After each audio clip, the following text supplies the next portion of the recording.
In this episode, we break down 5 awful financial planning mistakes so you can make sure that you don't make them too.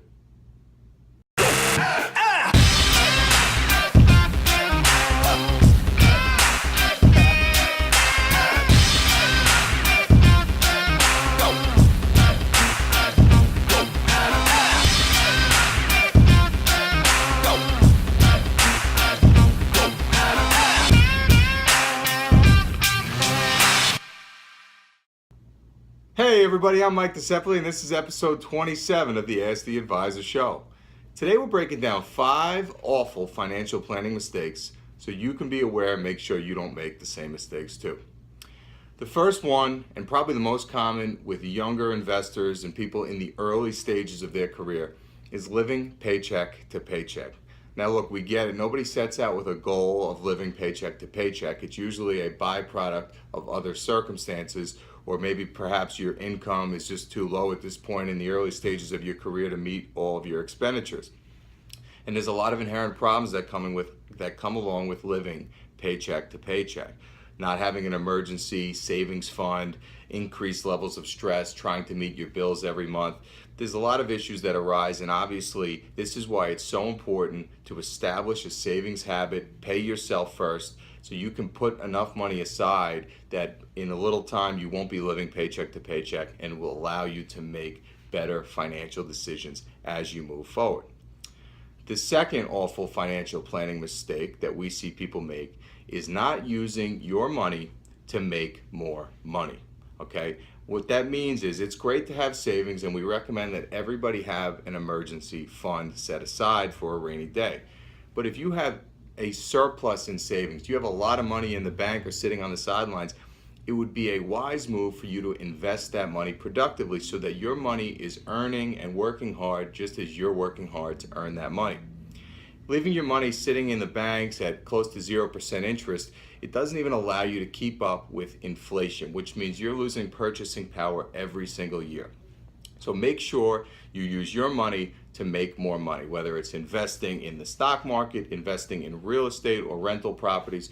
Do something productive with your money so that you can earn more additional money. And that really ties into point number 3. Another awful financial planning mistake that we see people make is only having one source of income. You want to try to diversify your sources of income the best that you can so you're not solely dependent upon one thing. If something were to happen to you and you were unable to work for a period of time, would you be able to pay your bills? If you have multiple sources of income bringing money into your household and diversifying that risk from that one single source, you could feel a little bit more confident that your expenditures would be made. Your income would be protected, and obviously you would be able to diversify yourself financially and build additional channels of wealth. The fourth awful financial planning mistake that we see people make is forgetting about tax deductions or write-offs that they're entitled to when they file their tax returns. There's no quicker way to cost yourself money than to miss a deduction or a write-off that you may be entitled to on your tax return. That's why it is extremely important that you work with a tax professional, CPA, accountant, somebody that knows the tax code in and out and can look through your return and look through your personal financial information and make sure you're getting all the deductions and write-offs that you're entitled to.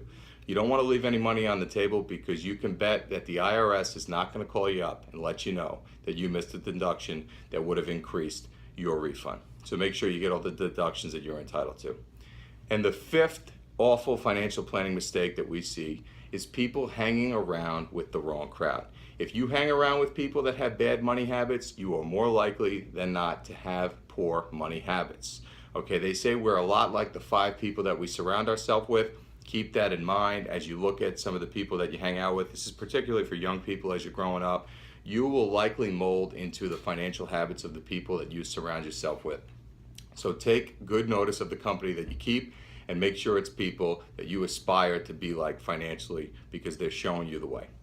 Thank you guys so much for tuning into this episode. It's hard for us to believe that we're already up to episode 27. Time's really just been flying as we put this show together. We thank you so much for your support. If you're watching this on Facebook, please throw us a comment, let us know what you think, throw us a like. We really love the feedback that we get. And if there's any topics that you want to hear us to discuss, please let us know that as well. We'd be happy to cater to any of your individual questions. On YouTube, please subscribe so you can stay in tune with all of our future updates. We put out one show every week, so you'll make sure that you never miss one. If you subscribe to our channel, click that button in the bottom right-hand corner, and you'll never miss a future update. If you happen to be on Instagram, visit us, www.instagram.com/asktheadvisor. We put a lot of different type of content up on Instagram every week. Motivational Monday, Entrepreneurial Tuesday, Wealth Wisdom Tips on Wednesday, so on and so forth. So follow us on there and make sure you never miss a beat. And of course, Twitter. If you're on Twitter, you could send us a question, DM us, or use the hashtag AskTheAdvisor. Any question that you have in the investment community, we would be more than thrilled to answer that for you. Thanks so much for tuning in, guys, and thank you for all your support. We'll see you back next week for episode 28.